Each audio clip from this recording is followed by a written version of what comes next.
acara kita pada malam hari ini dengan sama-sama melafalkan basmalah. Bismillahirrahmanirrahim. Kemudian menginjak kepada acara kedua, yakni sambutan dari Ketua Persatuan Pelajar Indonesia Hadromaut sekaligus mewakili kepanitiaan webinar internasional WP Hadromaut 2020 kepada Saudara Ali Masud Imron. Kepadanya kami persilahkan.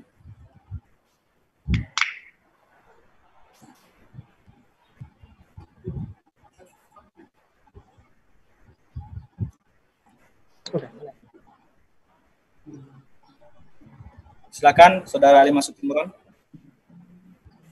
Bismillahirrahmanirrahim. Assalamualaikum warahmatullahi wabarakatuh. Alhamdulillah wassalatu wassalamu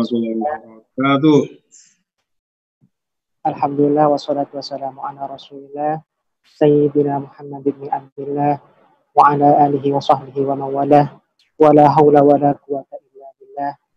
Rabbi shrah li sadri wa yassir li amri wahlul 'uqdatam min lisani yafqahu qawli. Amma ba'd. Hadratul Qurama wal Fudala yang sama-sama kami hormati, Bapak Tuan Guru Bajang, Dr. Kiai Haji Muhammad Zainul Majdi, yang hari ini menyempatkan diri untuk menjadi narasumber seminar kami hari ini. Yang kami hormati, Ketua PPI Yaman Al-Habib Syauqi Al-Muhdar, Ketua PWKNW Yaman, Saudara Abdul Aziz, dan ketua-ketua organisasi lain yang turut bekerja sama dalam acara kami hari ini. Tak ketinggalan juga kepada seluruh peserta yang telah menyempatkan hadir hari ini, kami ucapkan terima kasih sebanyak-banyaknya juga kepada para rekan-rekan tiap penyelenggara dan rekan-rekan pengurus PPI Hadromaut yang kami banggakan.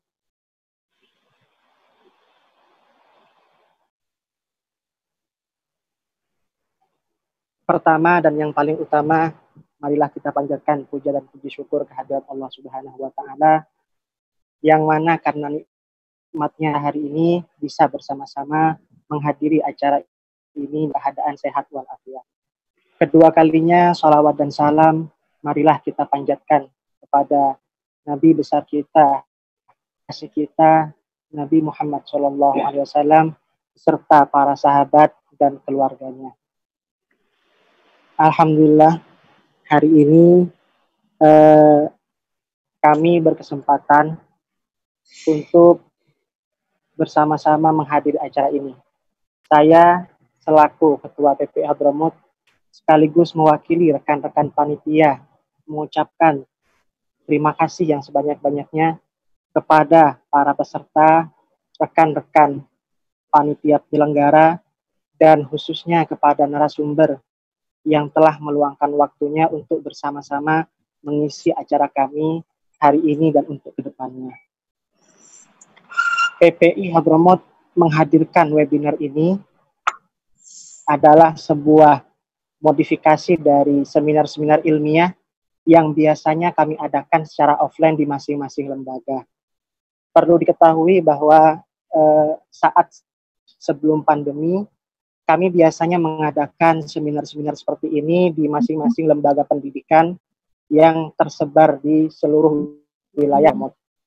Untuk para pelajar sendiri di Hadromaut sekitar ada kurang lebih 2.500 mahasiswa dan pelajar, yang mana tersebar kurang lebih 15 lembaga pendidikan yang ada di wilayah Hadromaut.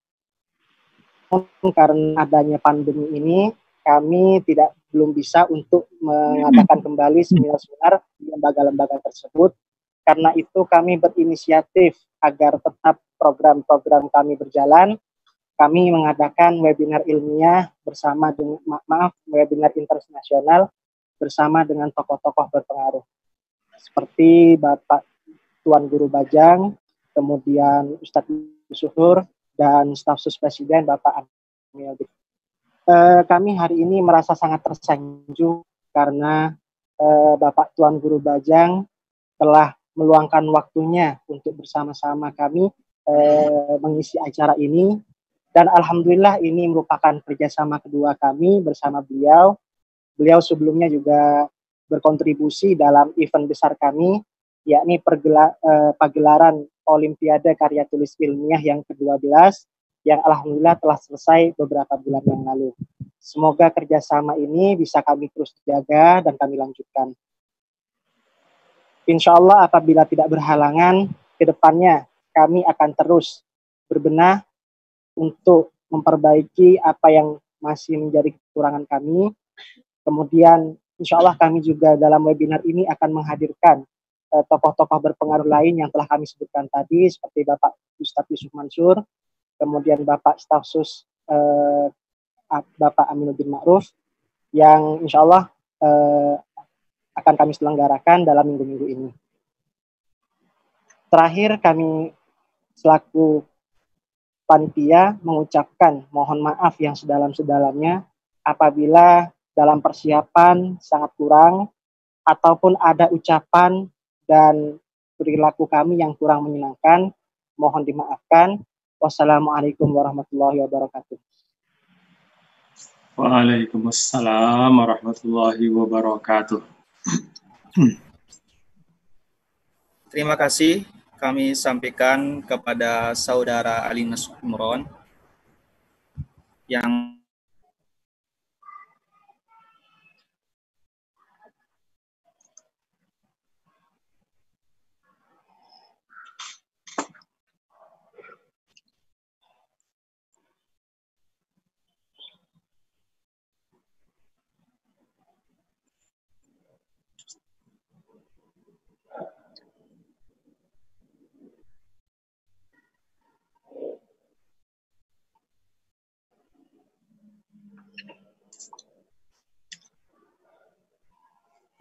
cek 1, 2, 3. Oke, kita lanjut kepada acara berikutnya, yaitu webinar internasional PPI Hadromaut 2020. Insya Allah pada malam hari ini saya Ahmad Alfian Jihadi akan menjadi moderator selama webinar berlangsung. Sebelum kita mulaikan acara kita pada malam hari ini, izinkan saya untuk sedikit memperkenalkan biografi daripada narasumber kita yang alhamdulillah berkesempatan hadir pada malam hari ini. Beliau Bapak Tuan Guru Bajang, Dr. Kiai Haji Muhammad Zainul Majdi, atau yang biasa kita dengar di televisi maupun di khalayak ramai, beliau sering dipanggil dengan sebutan Bapak Tuan Guru Bajang. Beliau lahir di Pancor, Selong, Lombok Timur, Nusa Tenggara Barat pada tanggal 31 Mei pada tanggal 31 Mei 1972. Beliau adalah tokoh agama dan tokoh politisi Indonesia. Beliau pernah menjabat sebagai DPR dan beliau juga pernah menjabat sebagai Gubernur Nusa Tenggara Barat sebanyak 2 periode. Periode pertama pada tahun 2008 sampai 2013, kemudian periode kedua pada tahun 2013 sampai 2018. Saat ini Bapak Tuan Guru Bajang diamanahkan sebagai Ketua Umum Dewan Tamfiziah Pengurus Besar Nahdlatul Ulama yang merupakan organisasi Islam terbesar di Indonesia Timur. Dan beliau juga diamanahkan sebagai Ketua Organisasi Internasional Alumni Al-Azhar Cabang Indonesia. Bapak TGB mengenyam pendidikan dasar di SDN 3 Mataram yang sekarang disebut dengan SDN 6 Mataram. Beliau lulus pada tahun 1986. Beliau melewati jenjang SLTP di Madrasah Tsanawiyah Mu'allimin Nahdlatul Ulama Pancor hanya selama 2 tahun dan lulus aliyah di yayasan yang sama pada tahun 1991. Sebelum memasuki perguruan tinggi, beliau Bapak Tuan Guru Bajang menghafal Al-Quran di Ma'had Darul Quran wal Hadis Al-Majidiyah Asy-Syafi'iyah Nahdlatul Ulama Pancor selama setahun, dari tahun 1991 sampai tahun 1992.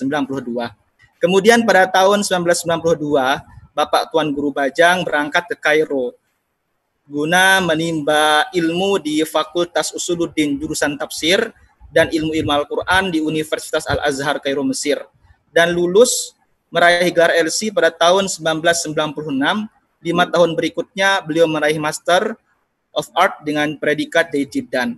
Setelah menyelesaikan pendidikan S1 dan S2 di Al-Azhar selama 10 tahun, Bapak Tuan Guru Bajang melanjutkan ke program S3 di universitas dan jurusan yang sama.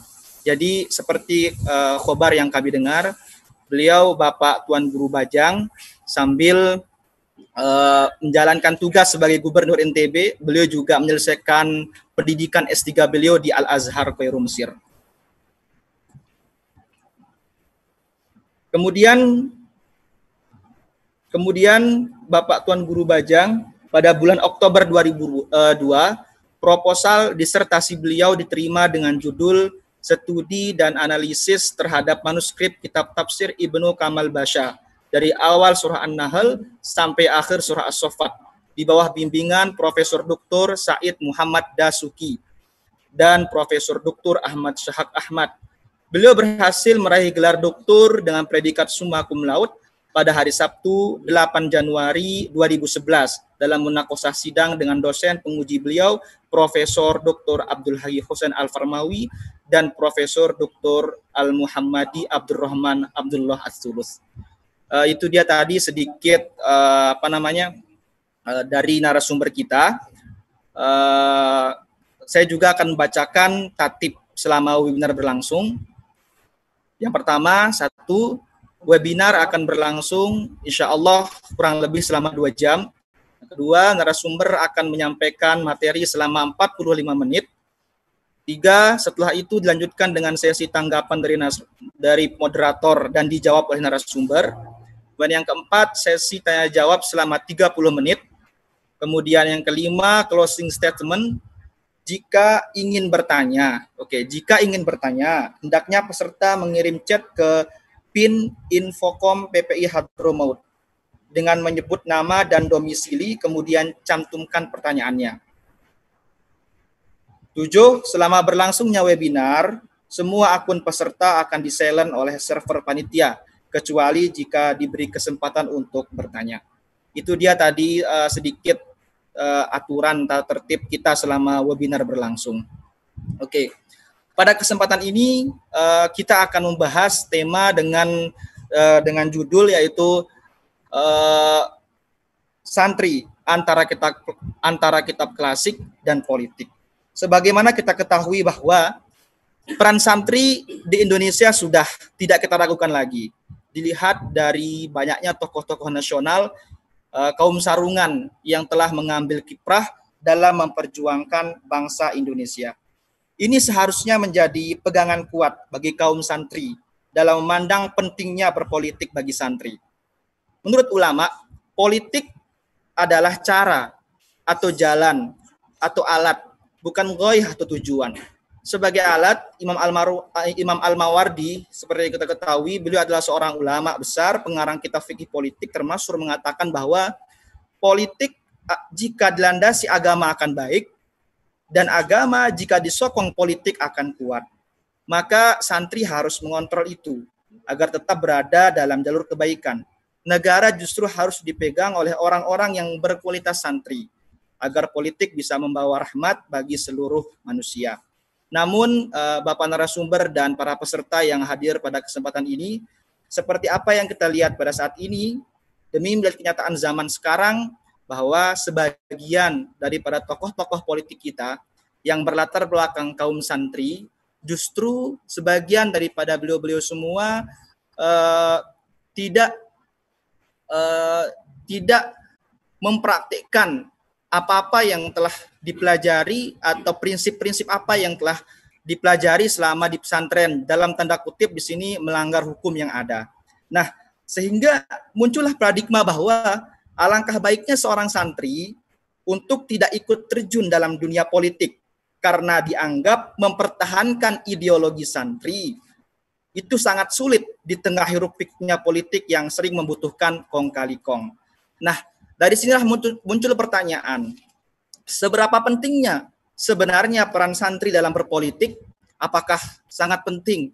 Atau apakah santri ini hanya sebagai backing di belakang layar? Atau harus terjun langsung ke dalam dunia politik? Jika memang peran santri ini memang sangat penting, maka bagaimanakah caranya agar santri bisa menjaga prinsip kepesantrenan dan tetap luas dalam berpolitik. Dan alhamdulillah hadir di tengah-tengah kita narasumber kita Bapak Tuan Guru Bajang, yang mana beliau selama menjabat sebagai seorang DPR dan gubernur, nilai-nilai kepesantrenan tetap melekat pada diri beliau. Jadi kita minta nanti pemaparan dari Bapak Tuan Guru Bajang mengenai pengalaman beliau dengan tema santri antara kitab klasik dan politik. Monggo kepada Bapak Tuan Guru Bajang kami persilahkan untuk menyampaikan materi kita pada malam hari ini. Bismillahirrahmanirrahim. Assalamualaikum warahmatullahi wabarakatuh. Suara saya didengar? Naam, didengar. Alhamdulillah. Bismillahirrahmanirrahim. Alhamdulillahirabbil alamin. Wassalatu wassalamu ala sayyidina wa habibina wa syafi'ina maulana Muhammadin wa ala alihi wa sahbihi ajma'in, amma ba'd. Adik-adik dan para tulab, talibat, serta peserta webinar yang dirahmati Allah Subhanahu wa Ta'ala. Pertama, syukur kepada Allah Subhanahu wa Ta'ala kita dapat bersilaturahim pada kesempatan ini. Untuk di Lombok ini sudah pukul 8 lebih, setengah 9 malam. Di tempat para tulab masing-masing mungkin beda-beda ya. Kalau di Yaman mungkin masih sore ya. Atau di Timur Tengah secara umum itu masih sore, ada beda waktu sekitar 4 atau 5 jam kalau saya tidak khilaf antara Indonesia dengan negara-negara di Timur Tengah. Ala kulli hal, alhamdulillah. Dan setelah syukur kepada Allah Subhanahu wa Ta'ala, saya ingin menyampaikan takdir wa tahniah, apresiasi dan juga ucapan selamat kepada para tulab, khususnya dari PPI Yaman Hadramaut yang menginisiasi silaturahim pada malam hari ini.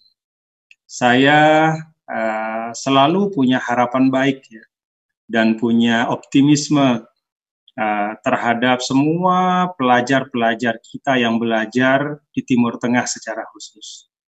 Kenapa saya punya optimisme? Karena ini suara saya didengar? Naam, Bapak Tuan Guru Bajang, jelas. Kenapa saya punya optimisme? Ya karena hubungan antara Indonesia dengan Timur Tengah itu adalah hubungan yang sangat kuat ya.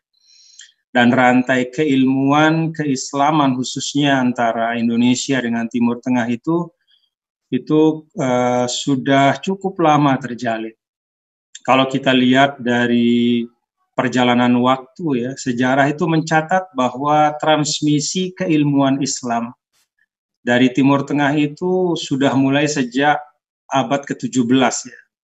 Abad-abad sebelumnya juga sudah, tapi mulai abad ke-17 itu mulai terlihat para alumni Timur Tengah, para pelajar Nusantara yang belajar di Timur Tengah itu ketika pulang ke Indonesia, mereka kemudian mampu menjadi tokoh-tokoh, tidak hanya tokoh agama, tapi juga tokoh masyarakat.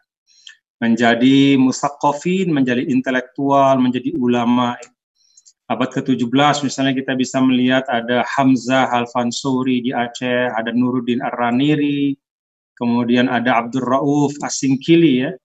Itu beliau adalah pemimpin dari Thariqah Sattariyah ya, yang mengembangkan dan menyebarkan ajaran Thariqah Sattariyah di Nusantara. Ada juga Syekh Yusuf Al-Makassari. Itu beliau adalah seorang ahli Thariqat Khalwatiyah ya, sehingga digelari At-Tajul Khalwati. Beliau juga alumni dari Timur Tengah.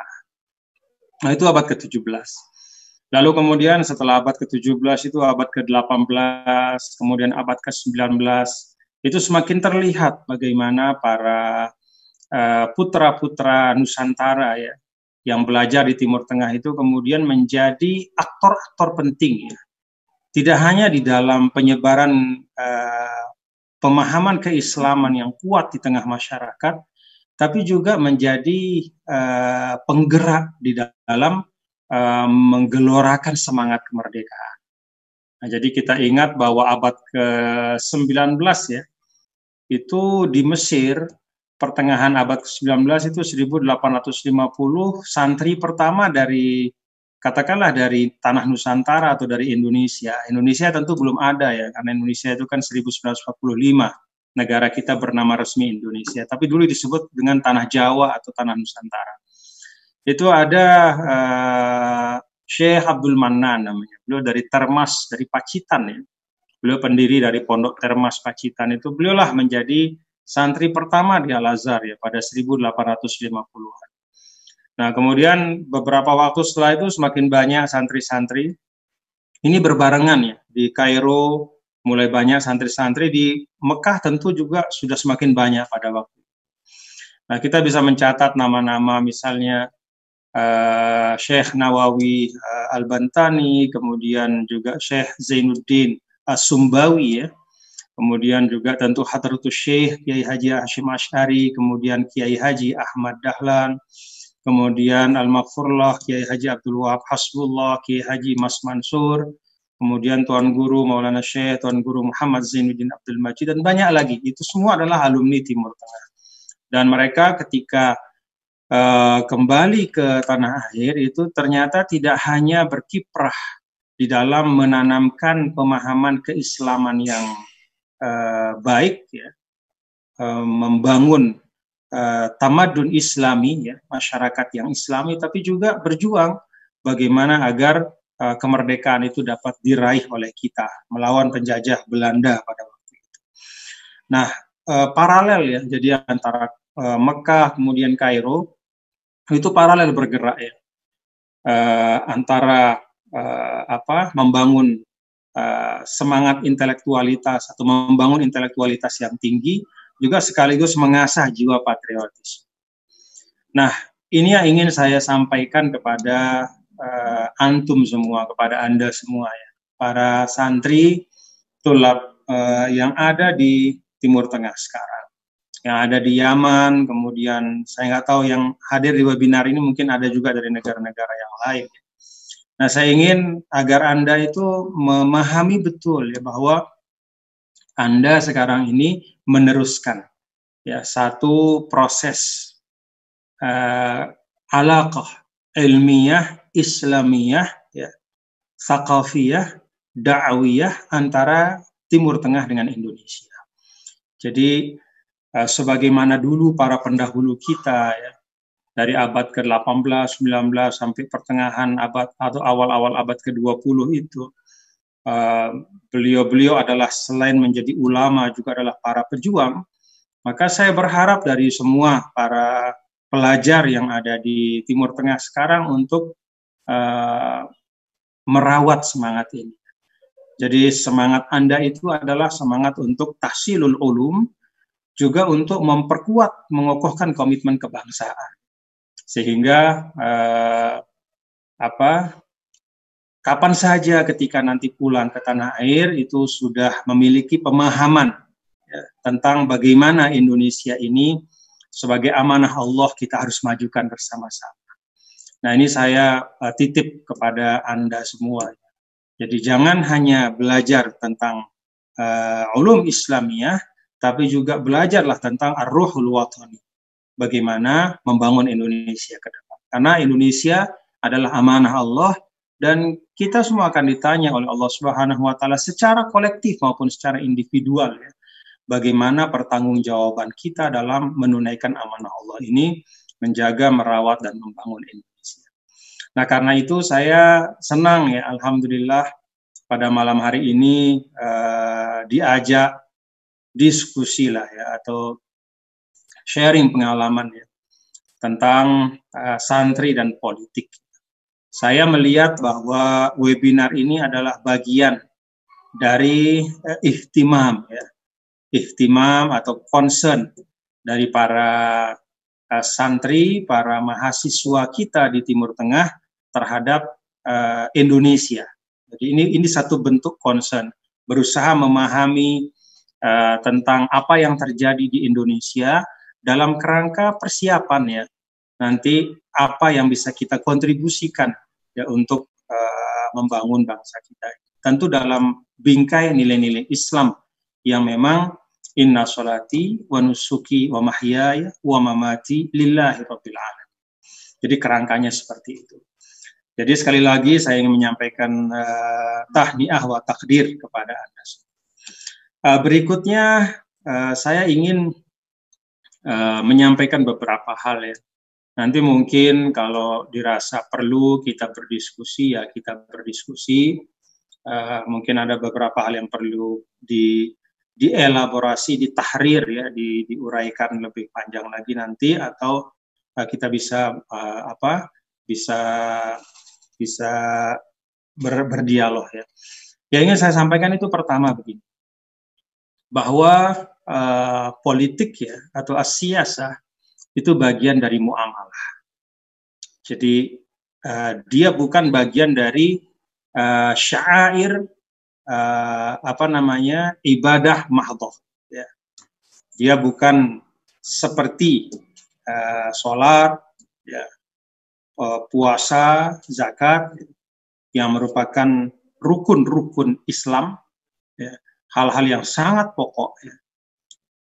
Siyasah itu bagian dari muamalah. Karena itu perlu sekali kita memahami ini ya, supaya kita bisa selanjutnya memahami, kemudian mempelajari dan mengamalkan hal-hal yang terkait dengan siyasah syariah atau politik secara umum itu dengan lebih lapang ya, dengan lebih memahami hal-hal yang terkait dengan itu.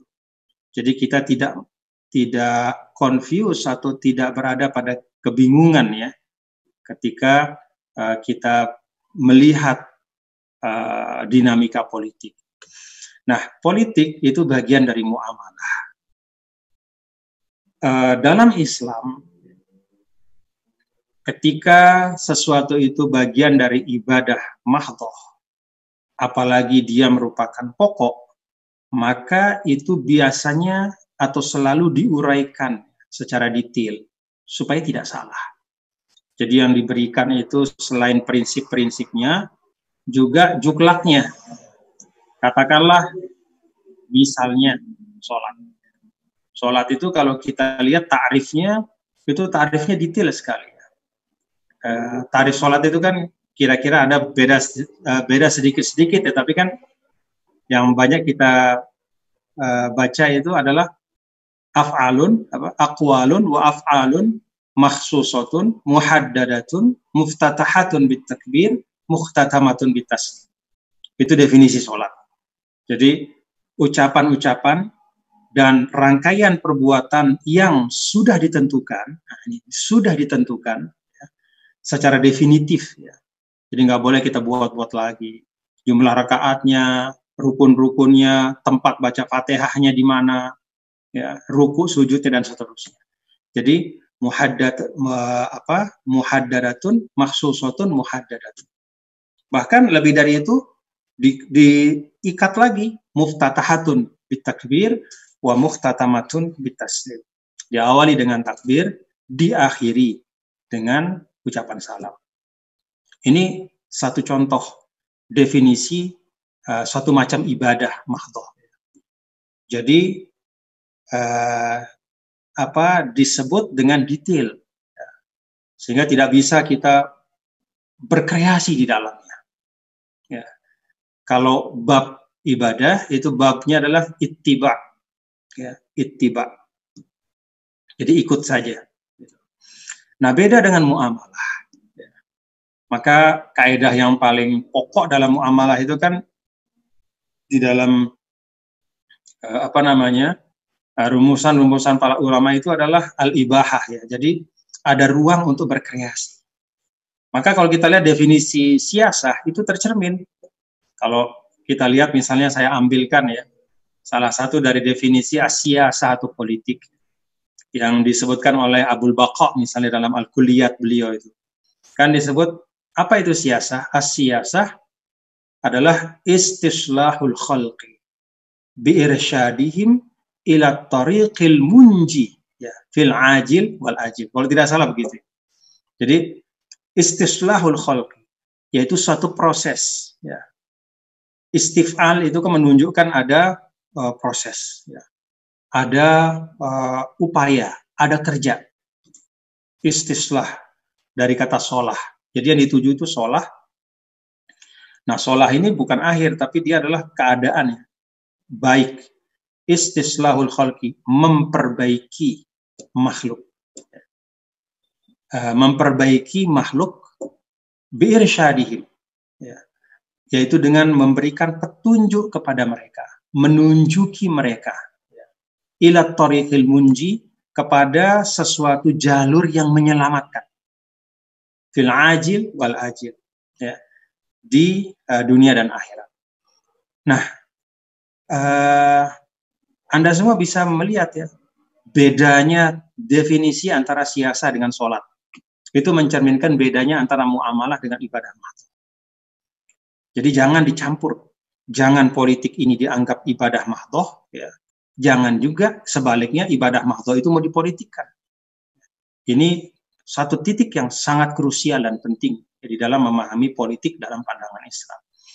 Nah, jadi kalau kita lihat tarif ini lebih kepada hal-hal yang sifatnya ideal, ya. Lebih kepada apa sih tujuan yang hendak dicapai. Tapi tidak bicara tentang prosesnya seperti apa, secara detail, secara terperinci. Apakah melalui bikin partai, apakah melalui lewat partai, apakah melalui lewat politik praktis, apakah macam-macam, itu tidak disebut. Jadi lebih kepada upaya untuk memperbaiki keadaan makhluk. Nah, di sini juga menarik, ya, bagaimana politik Islam itu mengembangkan. Ini juga menurut saya perlu dikaji lebih lanjut oleh teman-teman, ya, para pelajar. Bagaimana politik Islam itu meletakkan seluruh makhluk Allah sebagai lingkup dari kerja politik. Jadi politik itu tidak hanya dia harus menghadirkan kemanfaatan untuk muslim, bahkan tidak hanya sekedar menghadirkan kemanfaatan untuk manusia, dia harus menghadirkan kemanfaatan juga untuk al-khalq, yaitu kepada makhluk Allah, gitu. Jadi maka dalam Islam misalnya tidak boleh ada kebijakan politik merusak lingkungan, itu nggak boleh. Kenapa? Karena istislahul khalqi, ya. Tidak boleh manfaatnya dapat diperoleh oleh sekelompok orang, tapi kelompok yang lain terzolimi. Atau kemanfaatan diperoleh oleh manusia, tapi ada makhluk-makhluk Allah yang lain itu terzolimi, itu nggak boleh. Nah, jadi ini satu pendekatan para ulama yang menurut saya perlu dikaji, ya, untuk menunjukkan kepada khalayak ramai bahwa sesungguhnya konsep politik dalam Islam itu adalah konsep yang sangat mulia. Nah, ila tariqil biirsyadihim. Nah, jadi dengan memberikan petunjuk, mengarahkan, ya.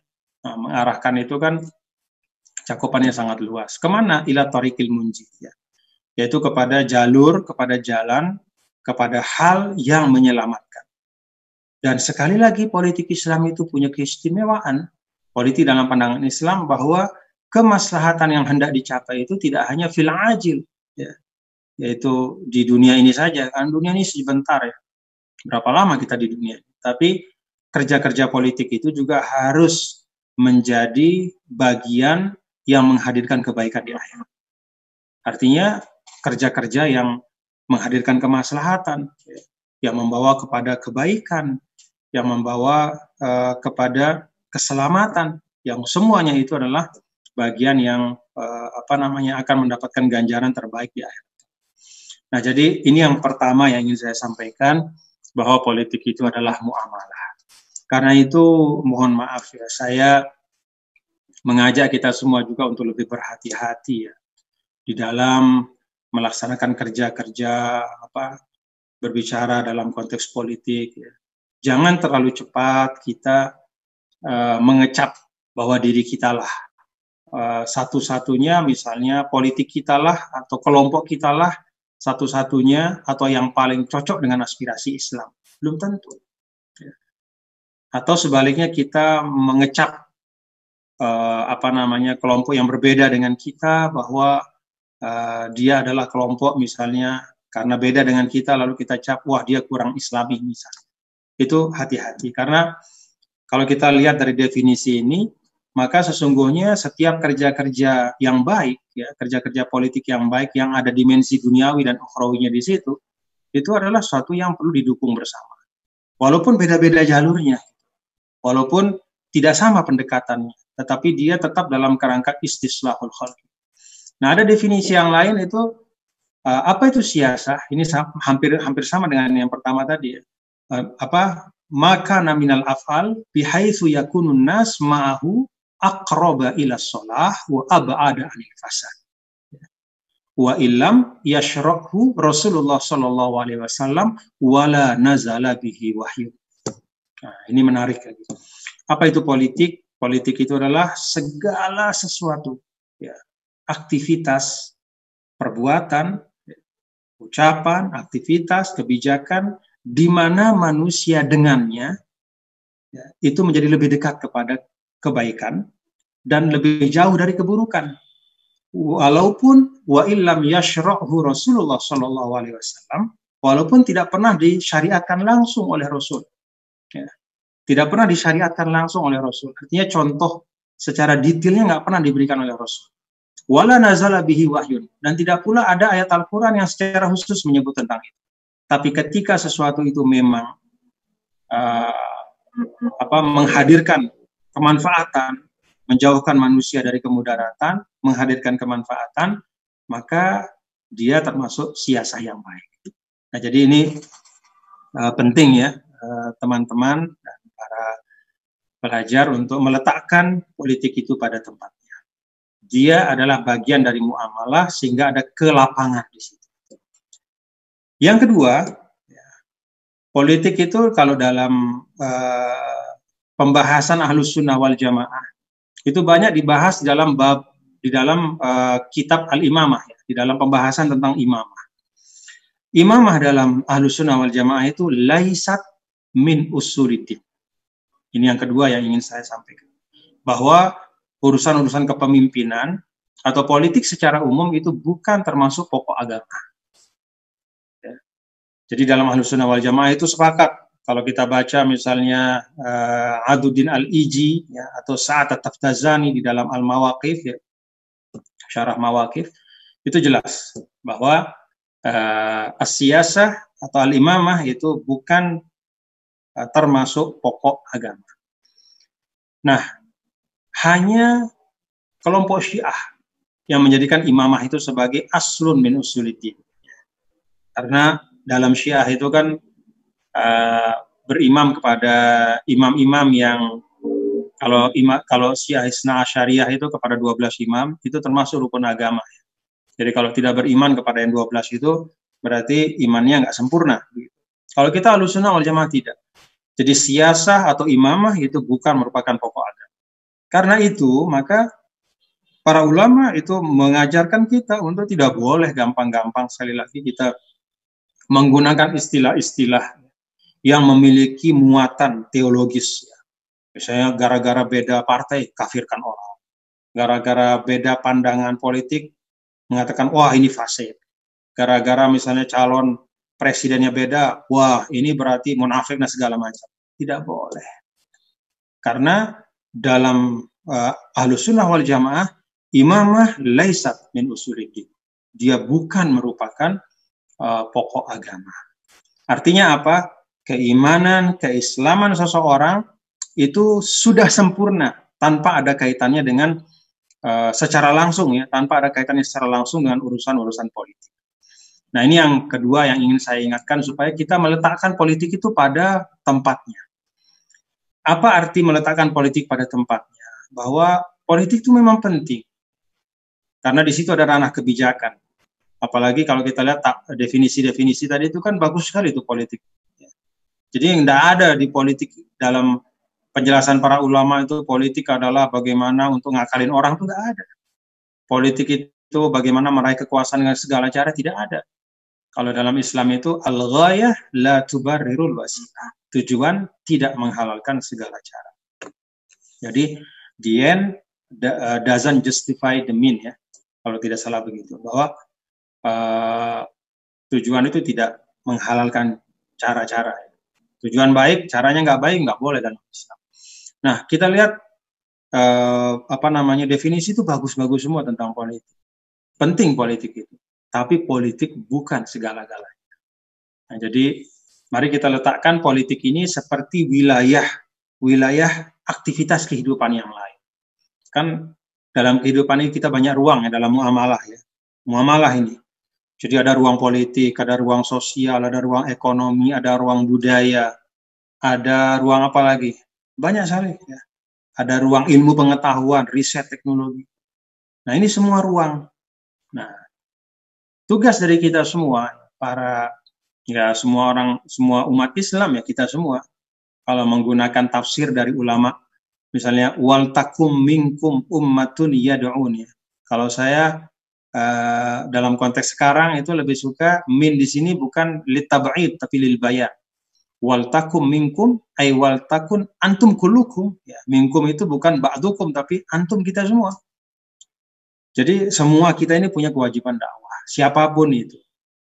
Nah, bagian dari kewajiban dakwah adalah mengisi semua ruang-ruang kehidupan, termasuk ruang politik tadi.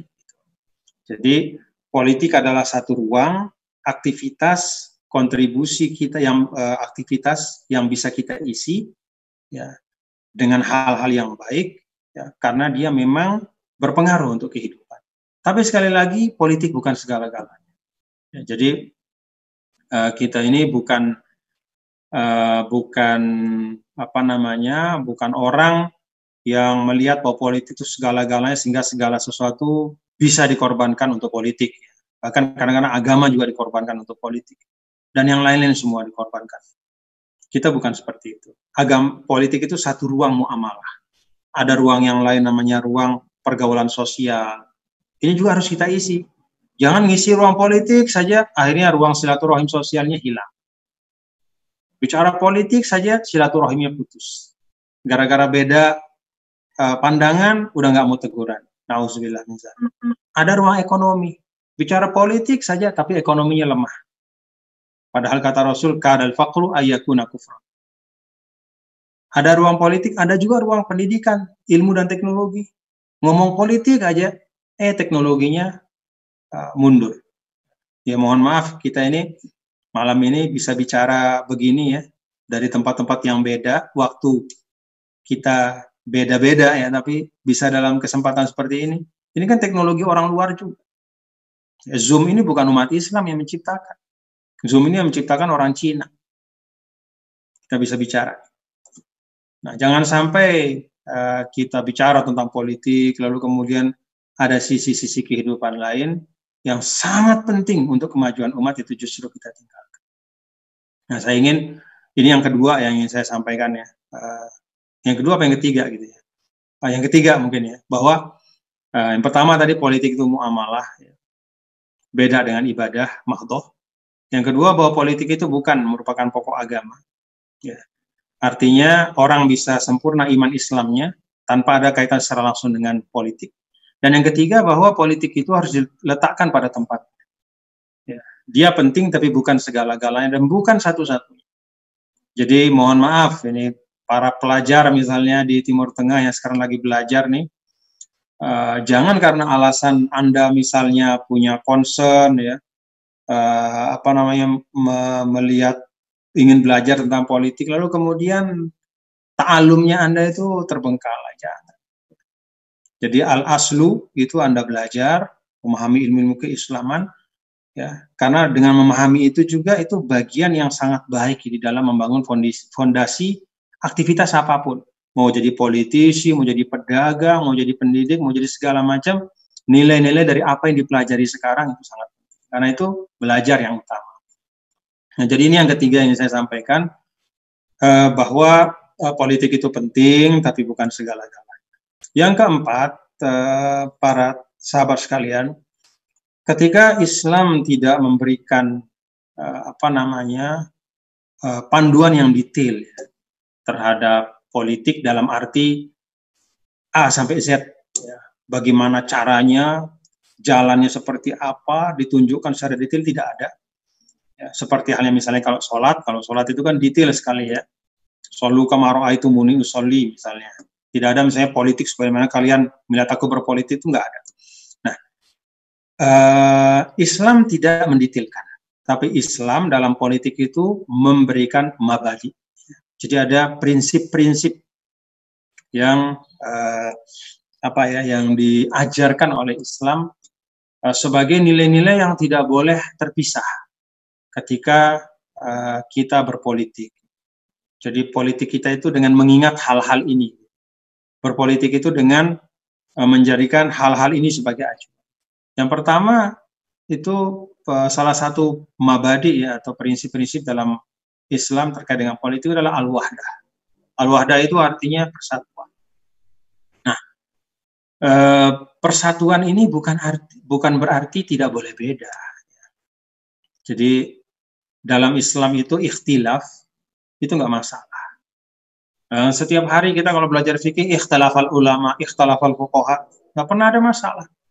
Jadi ikhtilaf itu tidak masalah. Ikhtilaf ansih itu tidak pernah masalah. Bahkan dalam Islam itu Nabi SAW itu mendorong ya, agar tercipta ruang di mana terjadi diskusi. Coba kita lihat bagaimana Rasulullah SAW mengelola situasi-situasi genting. Ketika akan menghadapi misalnya serbuan dari orang Quraisy ya, itu kan Nabi mengajak untuk proses musyawarah. Jadi ada ruang-ruang yang dibuka untuk beda-beda pendapat, tapi kemudian nanti ada pendapat akhir dari Rasulullah SAW. Artinya apa? Dalam Islam perbedaan pendapat itu tidak masalah. Kenapa? Karena Islam mengajarkan perbedaan adalah salah satu dari sunnatullah. Khalaqnakum min dzakarin wa untha wa ja'alnakum syu'uban wa qabaila.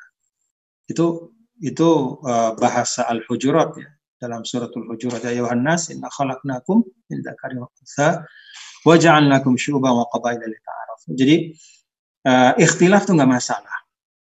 Yang tidak boleh adalah tafarruq wa tanazu'. Jadi tafarruq wa tanazu' itu adalah kesalahan dalam menyikapi perbedaan. Jadi perbedaan itu nggak masalah. Yang salah itu bagaimana? Yang salah itu adalah kalau kita keliru dalam menyikapi perbedaan. Begitu berbeda, maka kemudian tanazu'. Tanazu' itu berantem. Begitu berbeda, tafarruq. Tafarruq itu nggak mau saling tegur. Kalau dalam hadis yang lain, misalnya la tabaghadu wa la tadabaru wa la tahasadu. Nah itu. Jadi ikhtilafnya atau berbedanya itu nggak masalah. Yang bermasalah adalah kesalahan sikap kesalahan dalam menyikapi perbedaan. Kalau berbeda tapi kemudian ada mahabbah, sebagaimana perbedaan para ulama, nggak masalah. Dulu misalnya para tokoh bangsa kita itu Bung Karno dengan Bung Hatta, dengan Sultan Syahrir, dengan banyak ya, itu di tahap-tahap awal pembentukan Indonesia itu kan beda-beda mazhabnya, mazhab ekonominya beda, mazhab politiknya beda, tapi mereka tetap punya visi yang sama. Jadi visi yang sama inilah yang menaungi perbedaan-perbedaan itu sehingga tidak menimbulkan perpecahan. Nah ini yang perlu kita bangun ya, dan ini perlu kita jaga sebagai nilai kalau kita istilahnya misalnya melihat bagaimana politik Islam. Jadi ada nilai persatuan yang dijaga. Karena itu di dalam di dalam surah Al-Anfal ya, kalau tidak salah itu Allah Subhanahu wa taala menyampaikan wala tanaza'u fatafsyal. Jadi tanazu itu yang nggak boleh. Ya. Tapi sekedar beda pendapat itu biasa, yang penting dalam satu visi. Dan justru kalau sama sekali nggak ada perbedaan itu kita tidak mungkin bisa menjadi masyarakat yang maju dan berkembang. Kalau kita lihat sejarah tarikh tasyrik juga, kenapa kitab-kitab fikih itu menjadi kitab yang paling banyak dan paling paling menunjukkan kekayaan khazanah intelektual Islam dalam kitab-kitab fikih. Kenapa? Karena banyaknya perbedaan itu. Coba Anda bayangkan kalau misalnya ada satu mazhab saja. Tidak mungkin ada orang mengarang beratus-ratus ribuan judul kitab, ya, puluhan ribu jilid.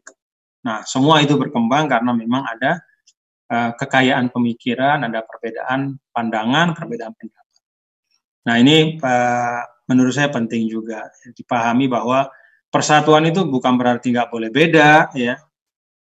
Apalagi sekedar beda dalam misalnya kendaraannya, ya boleh saja. Boleh saja beda, ada bis, ada sepeda motor, ada sepeda, ada bisnya juga warnanya beda-beda, misalnya ukurannya juga beda, itu biasa.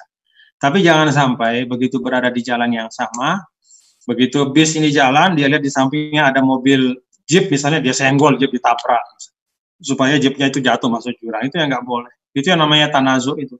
Ya. Kalau jadi kalau sekedar beda itu nggak masalah, apalagi kalau kemudian beda itu justru bisa saling mengisi. Ya.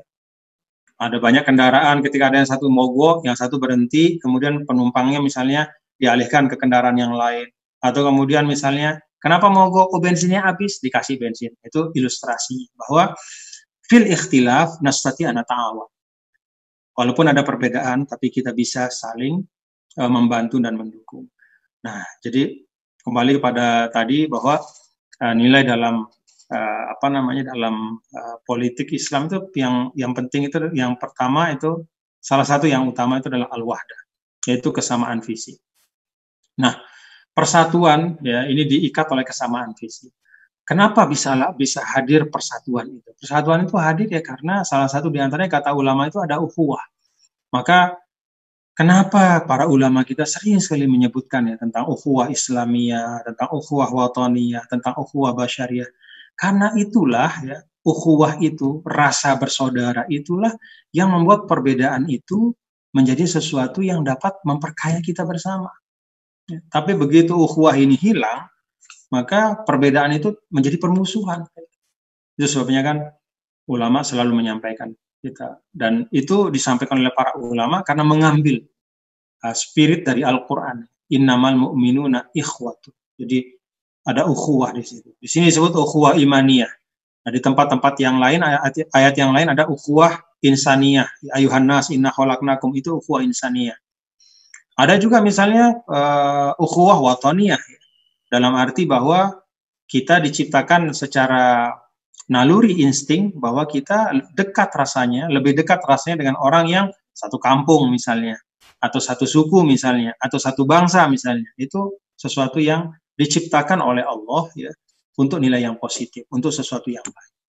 Nah, jadi ini mungkin yang perlu diingat ya, bahwa kita punya nilai-nilai. Yang pertama itu adalah al-wahdah, yaitu menjaga persatuan. Nah, persatuan dalam konteks pemahaman kita dalam konsep Islam itu bukan sekedar slogan, tapi persatuan itu kalau kata ulama lahir dari ukhuwah dan esensinya adalah wahdah mas'uliyah, yaitu kesatuan tanggung jawab. Apa arti kesatuan tanggung jawab? Kesatuan tanggung jawab itu artinya ya dalam konteks kita berpolitik itu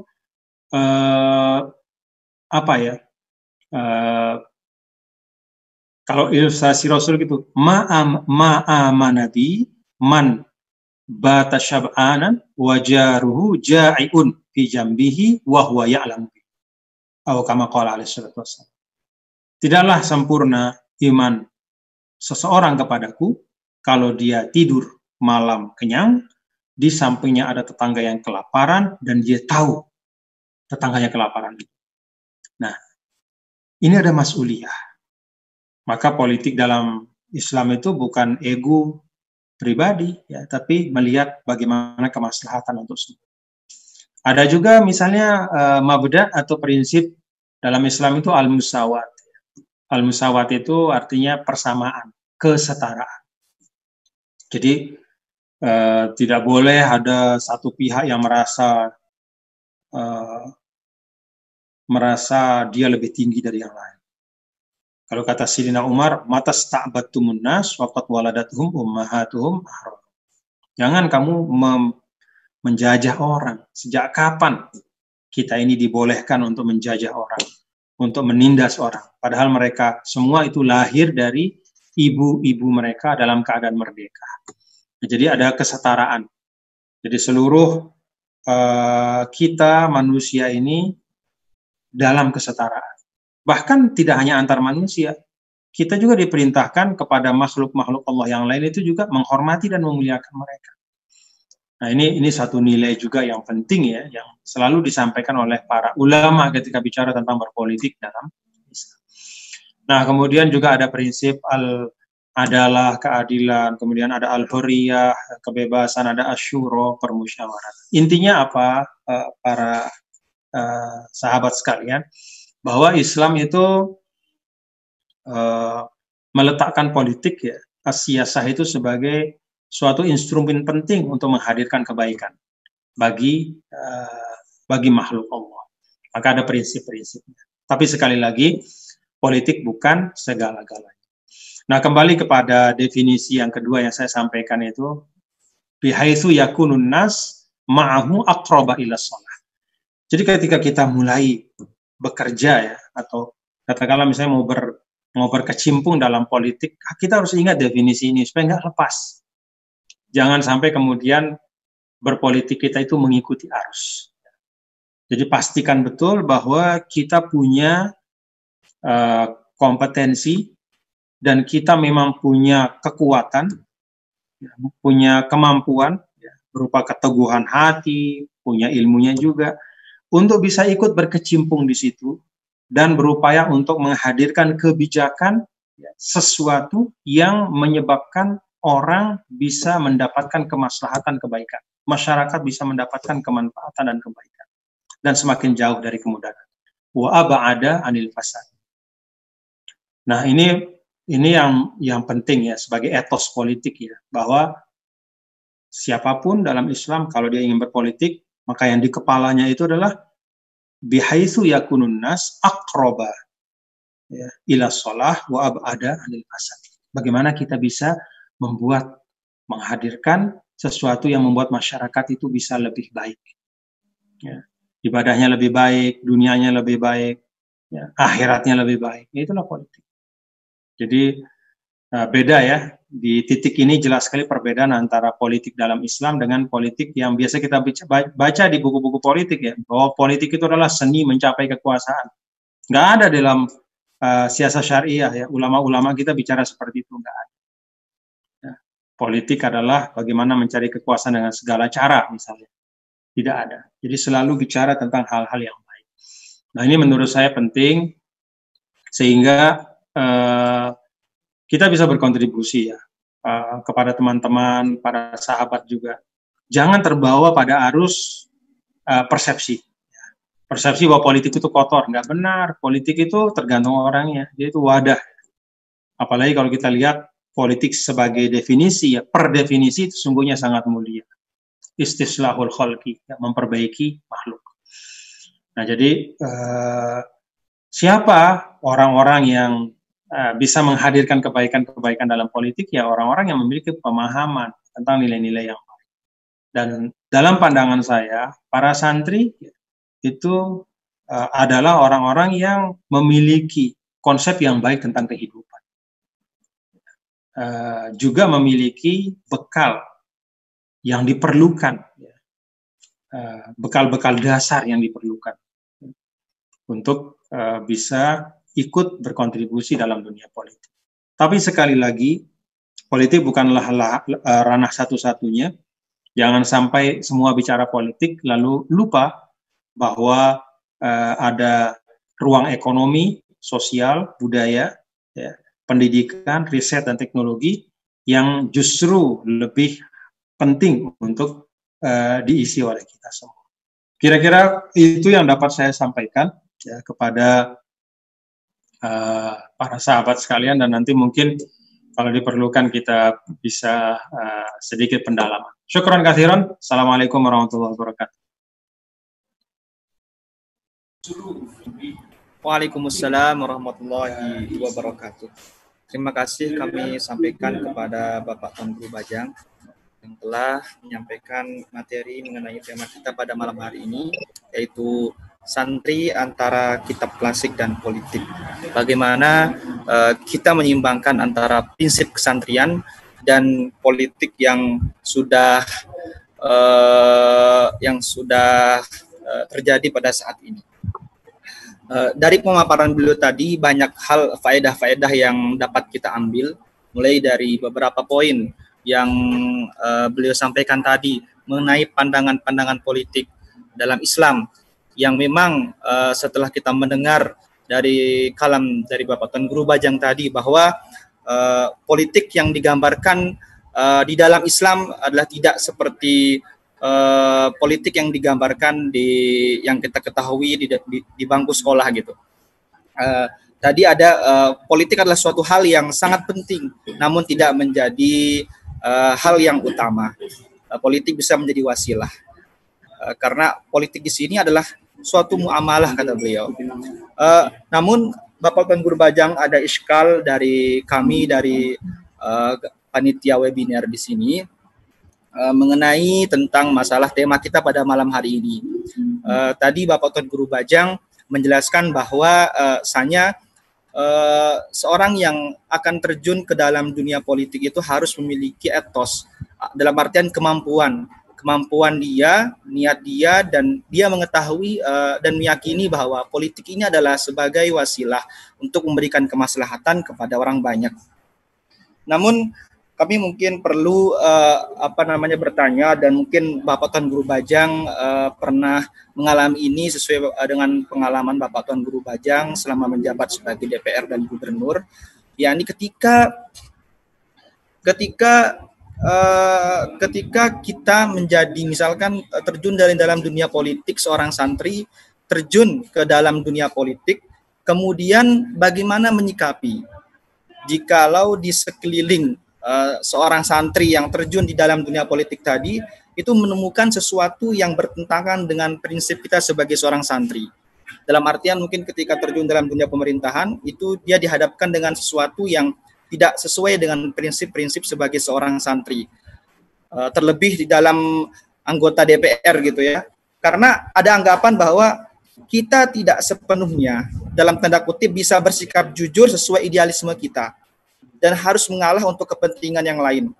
Nah, sekarang ini bagaimana menurut Bapak Tuan Guru Bajang ketika seorang santri terjun dalam dunia politik dengan segala persiapan yang matang sebelumnya, namun di pertengahan jalan ketika berada di dalam dunia pemerintahan itu dihadapkan dengan sesuatu yang bagaimana lain itu akan bertentangan dengan prinsip sebagai seorang santri, dalam tanda kutip melanggar hukum gitu.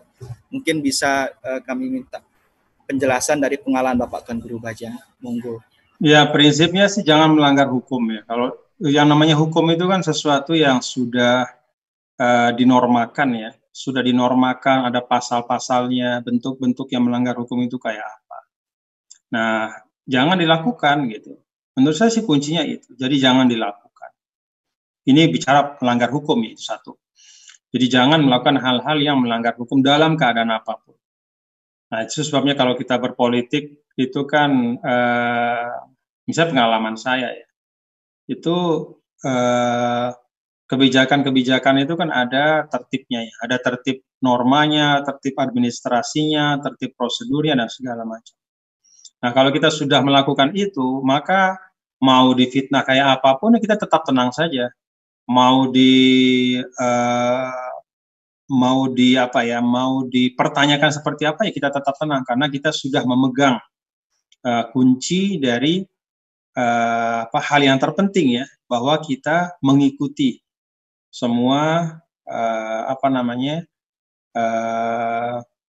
katakanlah semua alur yang memang diharuskan, normanya, prosedurnya, kemudian standar operasionalnya, kemudian segala macam lah, dan yang paling utama ya tentu nilai-nilainya. Nah, itu dari bicara tentang hukumnya. Kemudian yang kedua tentang banyak hal yang tidak sesuai dengan harapan. Saya ingin mengajak kita berpikir lebih luas, bahwa di mana sih ruang kehidupan kita yang di situ segala sesuatu itu sesuai harapan kita. Menurut saya nggak ada. Misalnya Anda mau pulang lalu berdakwah. Apakah ketika berdakwah itu kemudian tidak ada godaan? Apakah ketika berdakwah itu kita akan menemukan keadaan yang persis seperti apa yang kita harapkan dengan nilai-nilai dan ide-ide kita? Ya tentu tidak, banyak tantangan juga. Anda misalnya mau terjun dalam bisnis, pergi ke pasar, apakah di pasar itu semua orang baik? Apakah semua transaksi itu adalah transaksi yang semuanya dijamin adalah halalan thayyiban? Kan tidak juga. Jadi di setiap ruang ranah pengabdian itu pasti ada tantangan, pasti ada praktek-praktek yang tidak sesuai dengan nilai-nilai yang kita yakini. Itu sudah sunnatullah di dunia seperti itu. Tidak ada ruang perkhidmatan, tidak ada ranah kehidupan kecuali di situ ada yang baik dan ada yang buruk. Nah, memang kemudian politik itu menjadi lebih disorot ya, karena memang politik itu jauh lebih menarik dibanding yang lain. Ya, karena politik itu kan melibatkan figur-figur, melibatkan kekuasaan ya. Itu menyebabkan dia memang lebih menjadi sorotan ya, lebih disorot oleh banyak pihak. Jadi masalah baik yang buruk itu ada di mana-mana. Nah, kemudian yang berikutnya saya ingin sampaikan juga perlu kita membedakan antara menggadaikan prinsip kita dengan bernegosiasi. Ya. Menggadaikan prinsip itu nggak boleh. Yang halal diharamkan. Ya, yang haram dihalalkan. Misalnya, yang haram dihalalkan. Itu nggak boleh. Tapi negosiasi itu penting. Ya. Coba saja lihat Rasulullah SAW pada saat Hudaybiyah itu kan berpolitik luar biasa. Sampai tindakan politik beliau itu tidak dipahami oleh sebagian sahabat. Kan begitu ya, baca sirah kan? Sampai Sayyidina Umar mengatakan, ya Rasulullah, kita ini kan benar ya, kita ini kan ahlul haq. Benar nggak Rasulullah? Iya, kita ahlul haq, kata Rasul. Lalu kenapa kamu mau begini ya Rasulullah? Kok engkau ya Rasulullah, kau hilangkan namamu Muhammad Rasulullah, cuman tulis Muhammad saja. Lalu kemudian engkau bersedia untuk kembali ke Madinah. Padahal kita bisa sampai ke Mekah sekarang. Kita bisa menaklukkan Mekah. Kalaupun perlu menaklukkan Mekah, kita bisa. Kita nggak perlu takut, kita udah kuat. Tapi apa yang dilakukan oleh Rasulullah SAW?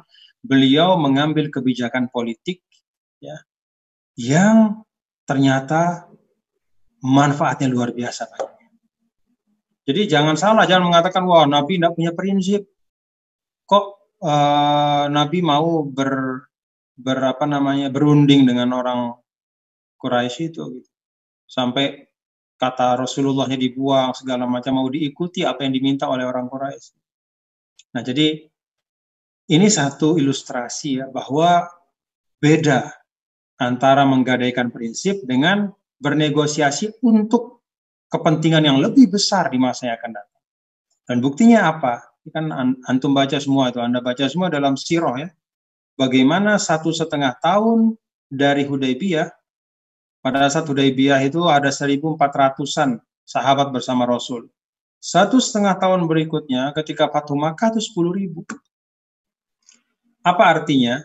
Nabi SAW itu sukses ya, di dalam mengambil suatu keputusan politik ya, tentu dengan petunjuk dari Allah ya, bahwa mundur pada saat itu. Mundur itu artinya kan tidak tercapai tujuan. Nggak sampai ke Mekah kan.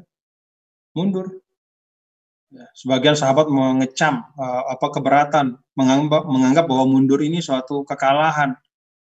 Tapi Nabi enggak. Nabi melihat masa depan.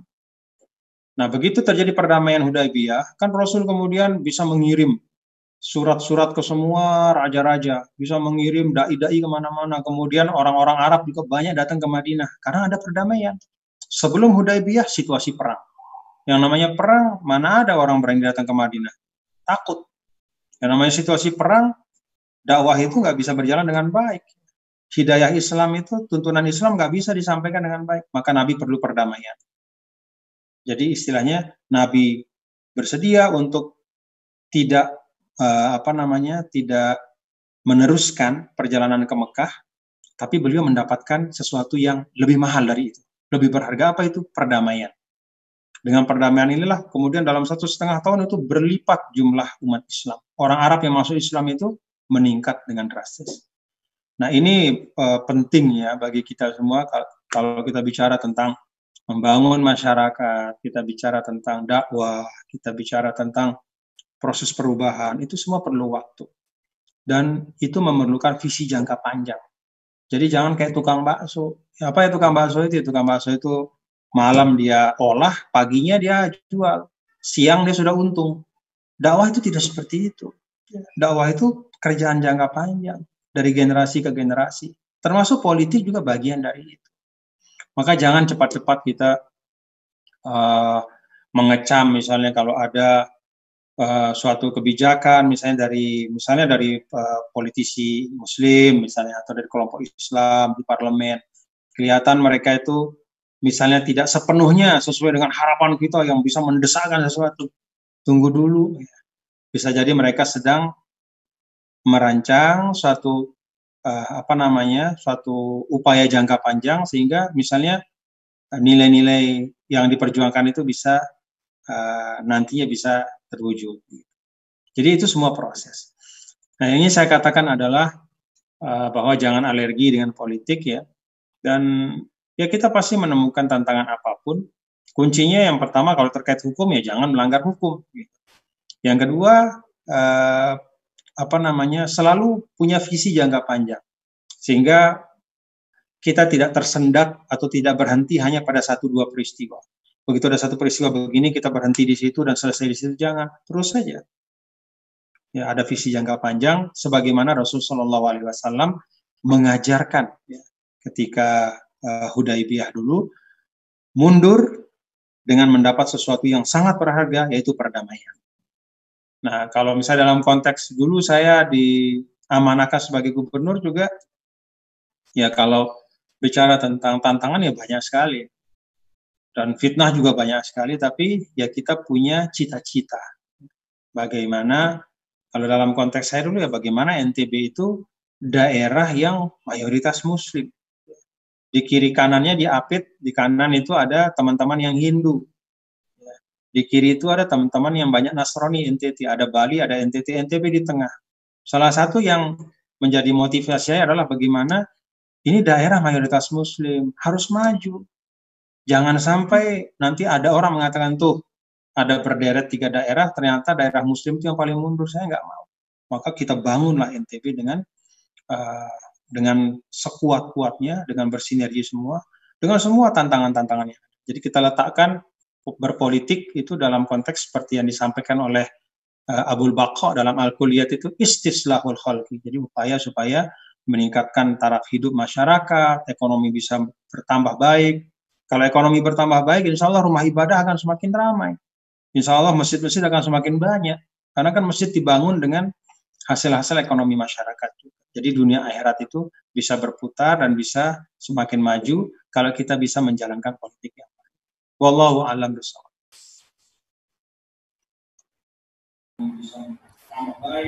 Terima kasih kami sampaikan kepada Bapak Tuanku Bajang yang telah tadi sedikit memberikan paparan dan gambaran bagaimana supaya kita semakin yakin dan tidak perlu khawatir serta takut jika nanti seandainya jika memang mampu dan terjun dalam dunia politik, tidak ada kekhawatiran kita sebagai seorang santri.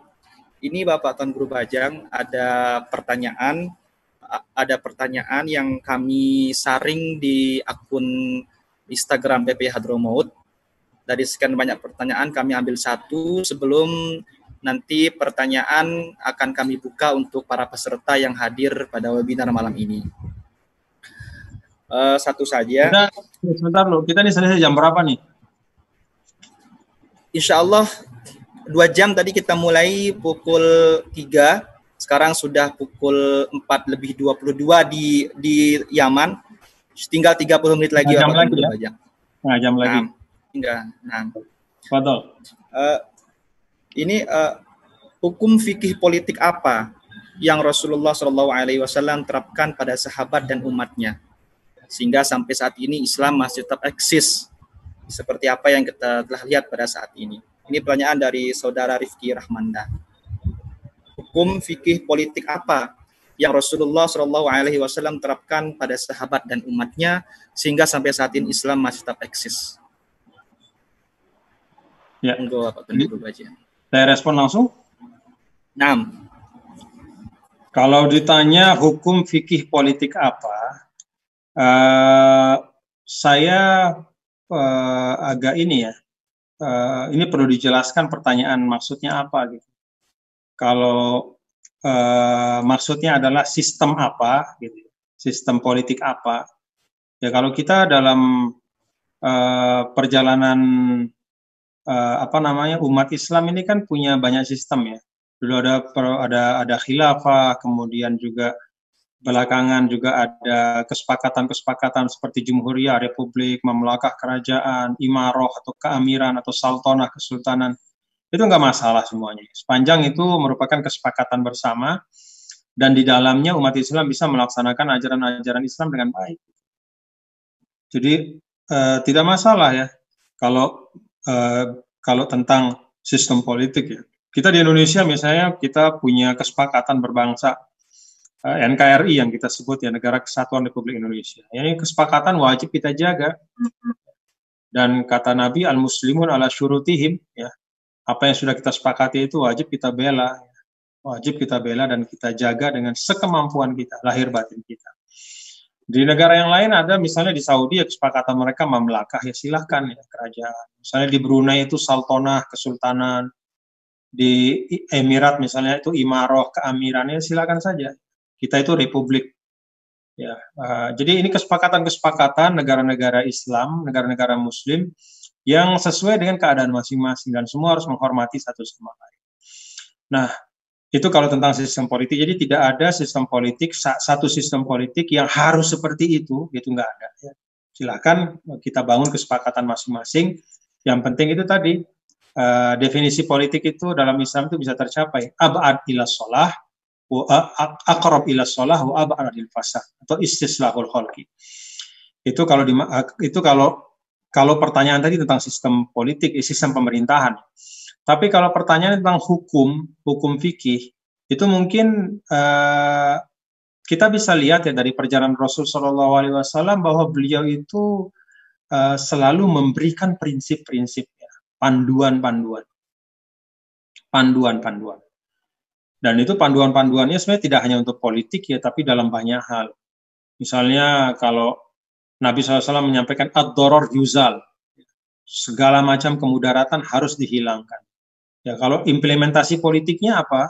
Ya semua kebijakan dari politisi, kepala daerah, eksekutif, legislatif, itu salah satu sisi yang penting adalah melihat mana kemudaratan-kemudaratan yang masih ada di tengah rakyat. Kemudaratan itu bisa berupa kemiskinan, kebodohan, segala macam. Yuzal, itu dihilangkan. Buat kebijakan yang bisa menghilangkan itu. Atau misalnya apa? Ya banyak ya. La doror wala diror. Ya. Tidak boleh memudaratkan. Kalau sebagian ulama ahli hadis kan mengatakan la doror untuk diri, wala diror untuk orang. Ada sebagian begitu ya. Intinya apa? Ya, jangan ada kemudaratan.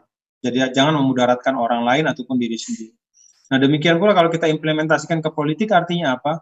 Ya tidak boleh kita misalnya sebagai pemimpin itu ngomong sesuatu yang kemudian membawa mudarat bagi orang. Kita sudah lupa sekarang, tapi orang lain akhirnya jadi mudarat. Ya misalnya banyak kasus ya, misalnya ada seorang pemimpin dulu pernah ngomong tentang kitab suci misalnya, itu kan memudaratkan. Dia menurut dia itu tidak, tapi itu menimbulkan kemudaratan besar. Artinya apa? Ya ini kalau kita pegang ya panduan-panduan Rasulullah SAW di dalam kehidupan kita, dalam perkhidmatan kita, dalam berpolitik, berdagang dan segala macam.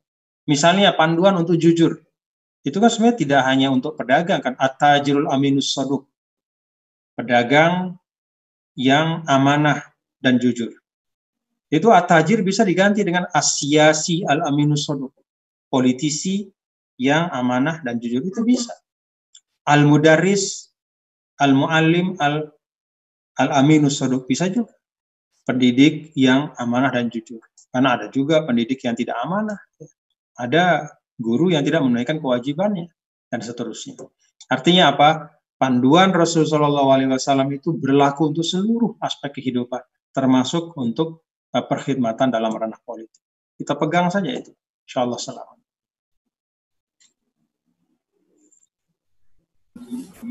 Terima kasih Bapak Tuan Guru Bajang atas jawabannya tadi. Kita sekarang insya Allah tinggal 32 menit lagi, jadi kami buka 2 pertanyaan, nanti setelah itu baru closing statement dari Bapak Tuan Guru Bajang. Setelah banyak pertanyaan yang masuk ke server informasi dan komunikasi BP Hadromaut, namun kami saring, mungkin nanti selebihnya mungkin bisa dijawab nanti. Yang pertama mungkin kami persilahkan kepada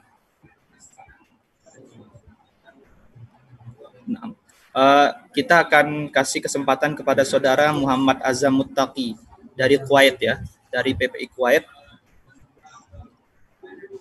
Naam, monggo untuk menyampaikan pertanyaannya.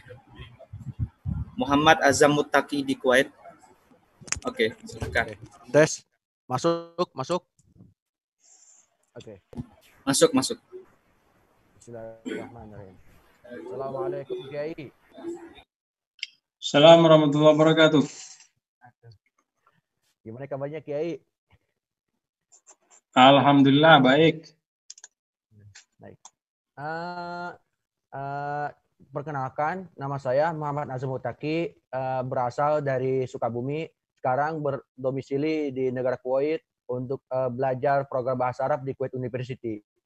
Saya ingin bertanya kepada Kiai, Tuan Guru Bajang, pertama, bagaimana cara mengembangkan politik, bagaimana cara mengembangkan politik untuk para santri dan para ulama, yang pertama. Terus yang kedua, mohon maaf sebelumnya kepada Kiai gitu untuk mengulang apa tuh definisi politik yang kedua yang diawali makan itu. Terus yang ketiga minta motivasinya dari Kiai untuk para pelajar perantau di masa pandemi ini. Syukron wa jazakumullah ahsanal jaza. Afwan. Langsung? Silakan. Nah, silakan mungkin Bapak Tuan Guru Bajang bisa. Terima kasih yang dari Kuwait ya. Semoga antum satakunu mutqinan lil arabiyyah insyaallah bi kasratal mumarasah wal mutalaah insyaallah. Yang pertama tentang politik ya, kembali lagi al hukmu ala syai' far'un an tasawwuri. Jadi kalau kita ingin politik itu kita ingin terjun ke politik, berkiprah di sana ya. Semakin banyak santri yang bisa ikut berpolitik, kemudian para kiai juga. Menurut saya sih nggak masalah. Tapi sekali lagi al-hukmu ala syai' far'un an tasawwurihi.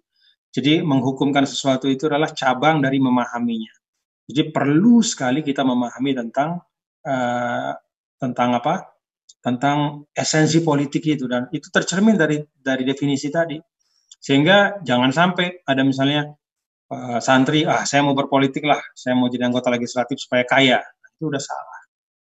Jadi dia tidak berkhidmat ya. Karena yang dia lakukan itu beda dengan tujuan dari politik itu dibolehkan dalam Islam. Jadi istislahul khalqi itu. Jadi kita pahami ya, kita dalami, kita baca. Oh, politik dalam Islam itu begini. Tidak bicara tentang kekuasaan ansih, tapi bagaimana proses untuk bisa membangun masyarakat yang baik, dunia akhirat dan seterusnya. Jadi ini penting ya, pemahaman tentang nilai-nilai dasar dalam berpolitik itu penting sekali. Kemudian yang kedua apa tadi ya? Saya lupa tadi. Ada 3 hal. Yang pertama tentang santri berpolitik, kiai. Kemudian yang kedua, saya lupa tadi. Bisa diulangi?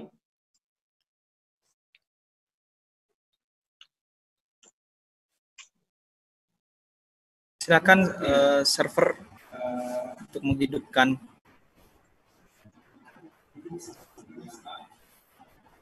Oh iya, yang kedua tentang definisi kalau nggak salah ya.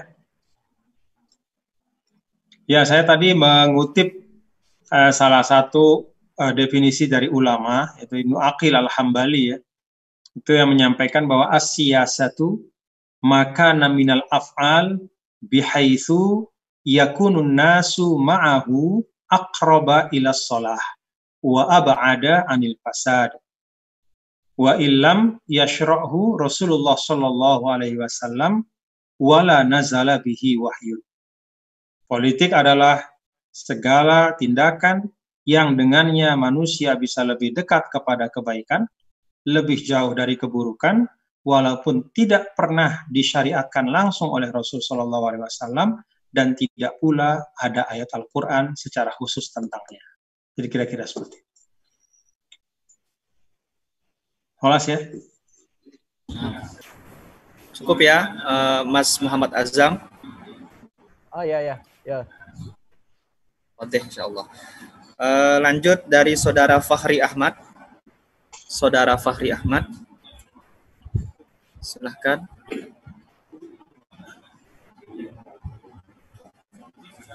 Saudara Fahri Ahmad.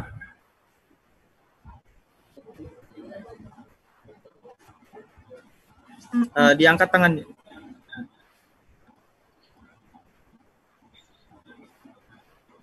Oke, halo. Ya, monggo. Ya Allah, Fahri.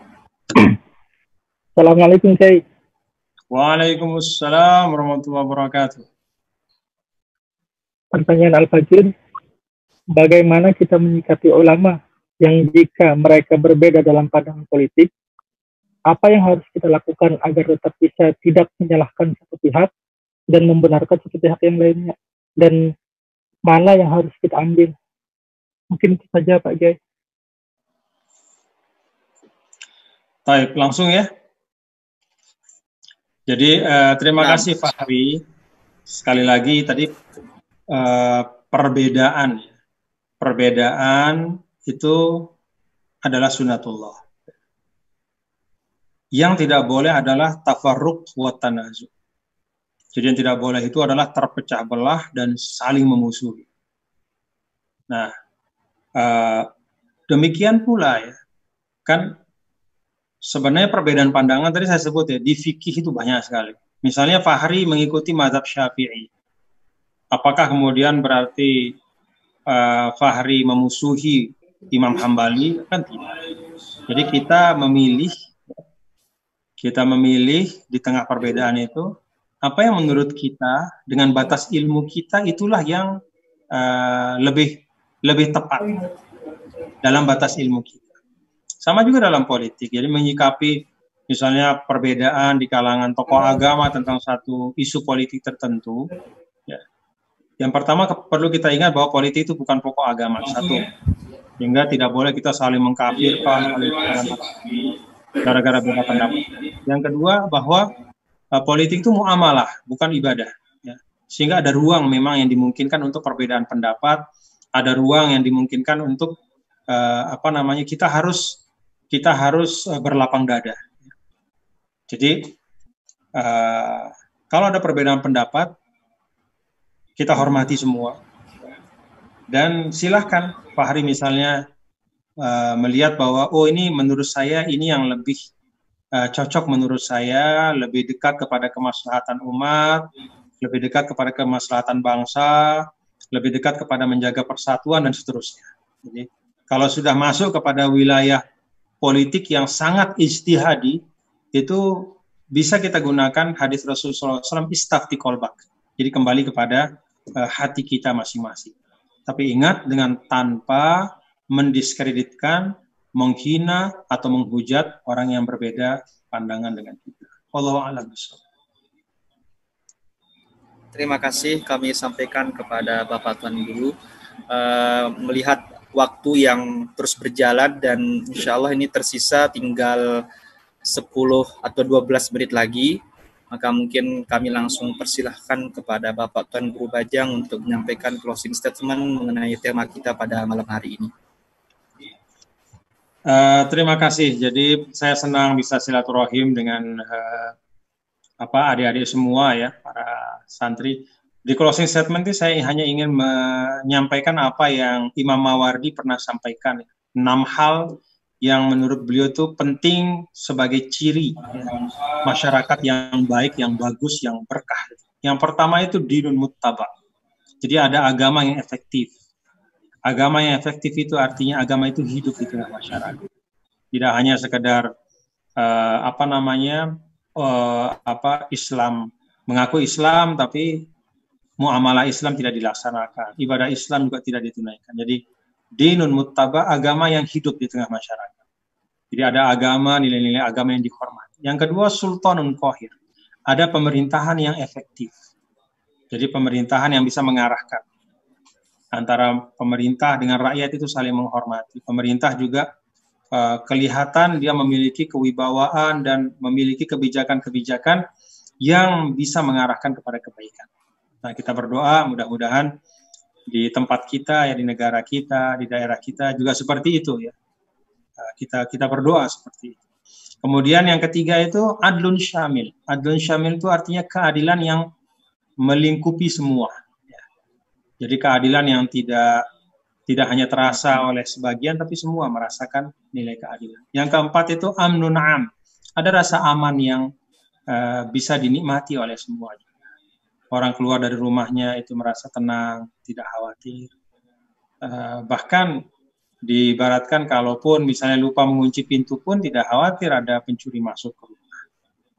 Pergi keluar dengan tanpa mengunci pintu itu juga tidak khawatir ada yang memasuki rumahnya tanpa izin. Kemudian yang kelima itu hizbun daim atau ada disebut juga hizbun dar.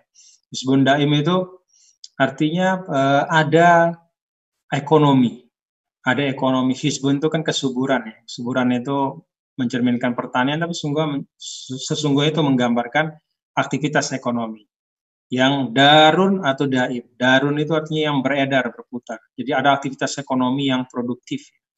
Kemudian yang terakhir, amalun fasih. Ada optimisme yang lapang. Jadi ketika kita tinggal di suatu tempat, kita merasa bahwa wah, saya punya optimisme, insya Allah masa depan itu akan lebih baik.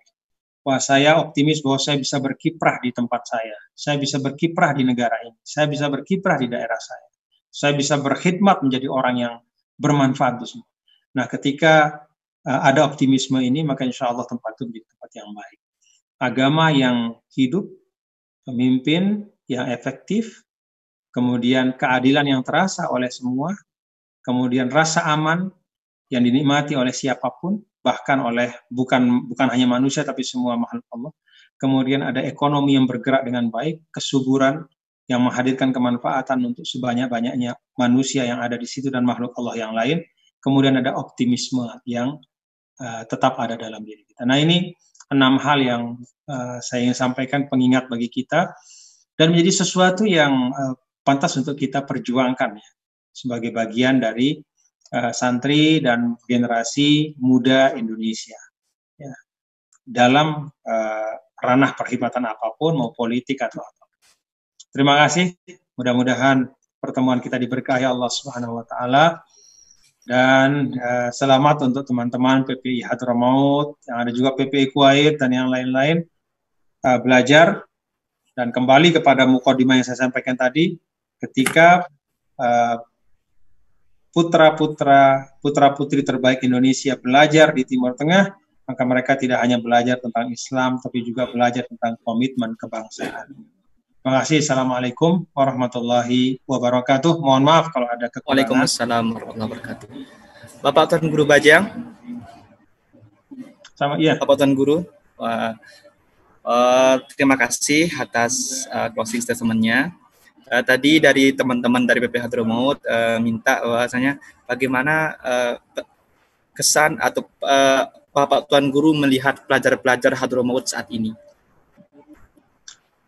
Saya punya harapan besar ya, karena Hadramaut ini salah satu salah satu simpul dari ilmu-ilmu keislaman sepanjang masa. Jadi para pelajar di Hadramaut ini adalah orang-orang yang diberi kesempatan oleh Allah Subhanahu wa taala untuk langsung datang ke sumber ilmu itu. Ya, belajar dari para habaib dan para ulama ahlus sunnah wal jamaah yang luar biasa banyaknya di Hadramaut. Maka igtanimul fursah, manfaatkan sebaik-baiknya, karena ini kesempatan yang sangat berharga dan tidak semua orang mendapatkan kesempatan ini. Jadi tekuni dengan penuh ketakziman, dengan penuh kesungguhan, Allah Subhanahu wa taala akan memberkahi insyaallah. Terima kasih Bapak Tuan Guru Bajang.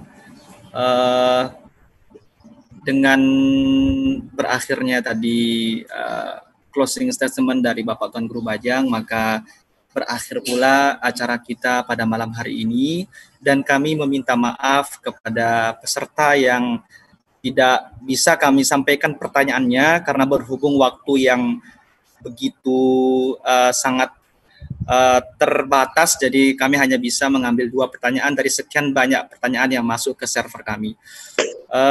Dengan berakhirnya closing statement tadi, maka berakhir pula acara kita pada malam hari ini. Terlebihnya jika ada kesalahan dari tutur kata dan yang telah kami sampaikan tadi, itu di luar daripada kendali kami, dan mohon maaf jika banyak kekurangan dari kepanitiaan. Kurang lebihnya kami mohon maaf. Wallahul muwaffiq wal hadi ila sabir rasyad. Assalamualaikum warahmatullahi wabarakatuh. Waalaikumsalam warahmatullahi wabarakatuh. Ilal liqa, insyaallah sampai jumpa lagi. Terima kasih Bapak Tuan Guru Bajang atas segala penyampaiannya tadi, dan kami mohon maaf jika banyak kesalahan pula dan waktu yang kemarin juga sempat tertunda. Cukup ya? Alhamdulillahirrahmanirrahim. Saya izin ya, saya pamit ya. Assalamualaikum warahmatullahi wabarakatuh. Waalaikumsalam warahmatullahi wabarakatuh.